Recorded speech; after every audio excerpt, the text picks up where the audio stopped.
fais suite à la précédente vidéo, Laurent, ChatBTS, l'invitation au voyage, même principe, l'invitation au voyage, c'est évidemment une référence à Baudelaire qui est tout à fait importante, que vous avez déjà analysé pendant 2 ans, vous n'êtes pas obligé de l'avoir fait, mais en tout cas, j'en parle. Bon. Je pense que sur invitation au voyage, vous avez plein d'idées, plein d'éléments assez complexes, l'ailleurs, la représentation, etc. Tourisme et mondialisation, migration, diaspora, etc., etc.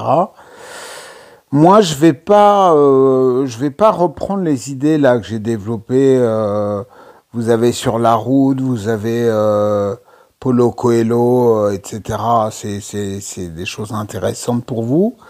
Moi, ce qui va m'intéresser, c'est la deuxième partie où je vais évoquer des éléments de culture qui sont moins scolaires, mais c'est une grande culture, hein, très précieuse, mais peut-être moins scolaire et qui peuvent vous dépanner aussi.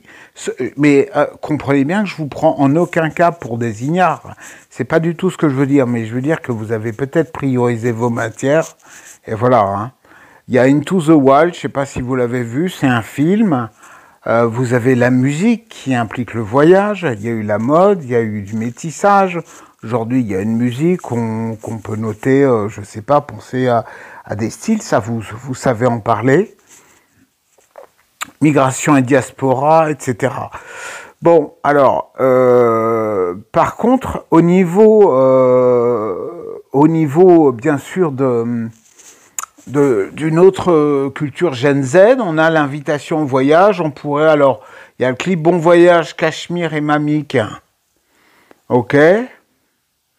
On a le Hobbit de Tolkien, où c'est un voyage initiatique.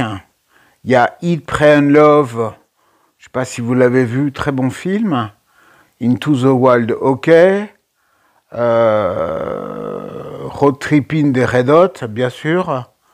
Vous avez pas mal de pistes dans ce sens-là. Call Me by Your Name. Vous avez Stranger Things, où effectivement on a l'Upside Down, où il y a effectivement cette dimension du voyage sur place, du voyage dans l'imaginaire, du voyage dans le temps, du voyage dans le passé. Vous pouvez tout à fait en parler. Señorita, Shawn Mendes, Camila Cabello, les voyages chez les influenceuses, les instagrammeuses, le voyage sur place sur un fond vert ou le voyage dans un vrai pays. Il y a beaucoup de réflexions à mener là-dessus et à mon avis, ça peut vous faire beaucoup de points d'aller chercher un peu autre chose. Donc moi, je vous invite à lire très attentivement ces pages que je tiens à votre disposition.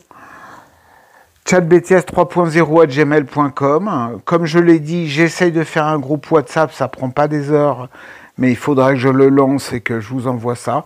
Vous l'auriez plus vite, ça serait moins chiant pour tout le monde. De toute façon, il y a plein de choses intéressantes là. Faut les lire 1 heure avant l'épreuve. Les films, etc., philosophie, le voyage. Alors moi, je pense qu'il y a un axe sur le voyage comme développement, le voyage chamanique, le voyage la drogue. Il y a aussi la réalité virtuelle, le voyage. Est-ce qu'on va avoir besoin de voyager? On peut mettre un casque et puis c'est réglé le voyage. Hein. La migration, l'exil, des migrants dans une barque, c'est pas un voyage. C'est pas tout à fait un voyage. Et aujourd'hui, voyager pour aller dans un pays où les coutumes seraient les mêmes que chez nous, est-ce que c'est encore un voyage? Chamanisme, réalité virtuelle, ok, ça je l'ai déjà dit. L'urbanisme, ah, là j'ai recopié un peu de Paris, zut.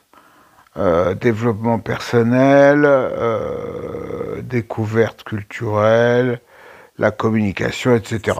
Donc vous voyez, je pense que ça peut être utile, mais surtout, je tiens à dire que soit vous avez le cours classique, et dans ce cas, vous faites la différence, soit vous l'avez pas totalement, et allez puiser dans n'importe quelle référence, mais faites-le bien.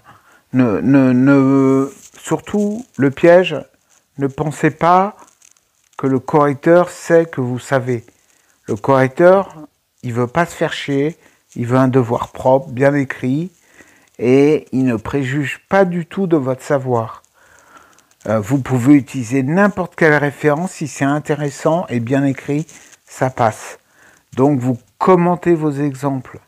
Souvent, on a des étudiants qui ont des très bonnes idées, des très bons exemples, hein, mais qui ne les commentent pas. Et résultat, ils n'ont pas les points. Ok ? Bon, je compte sur vous. À plus.